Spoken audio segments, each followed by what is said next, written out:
So when we're looking at the muscles of the mid-back, these are the muscles that are going to primarily retract, pull the scapula together, or depress, pull the scapula down. And there's two main muscles you're going to need to know.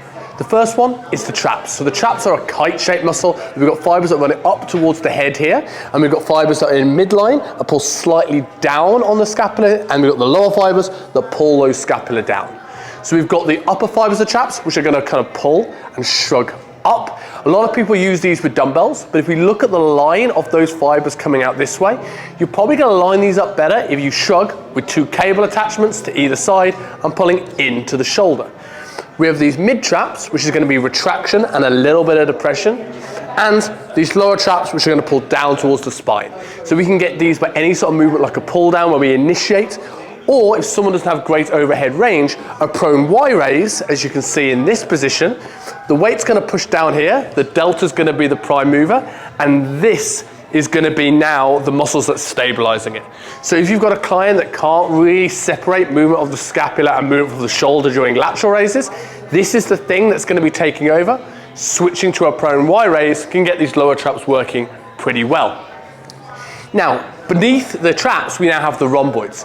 So the rhomboids go on a slightly different line than the mid traps do, and they're slightly up. So we're pulling together and slightly elevating the scapula.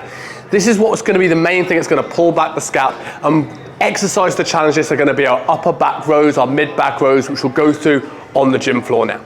So with the upper back pull down, we're going to take a wider handle here. This is our traditional lat pull down you'll see done in the gym. And you probably want a grip that's probably just outside shoulder width. So Kev's in a good position here. And as we can see now, that line of pull goes through his arm, through that shoulder and down into his lower traps and mid back. So this is going to be mid to lower traps focus, a bit of external rotator and a little bit of lat. We're not taking it out completely, but the focus now goes from the mid back.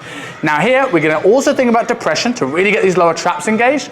And because you want to think about pulling the shoulder blade around and down, I want to think about pulling the bar apart as much as possible. So not down towards his chest, but apart, like he's pulling and breaking the thing.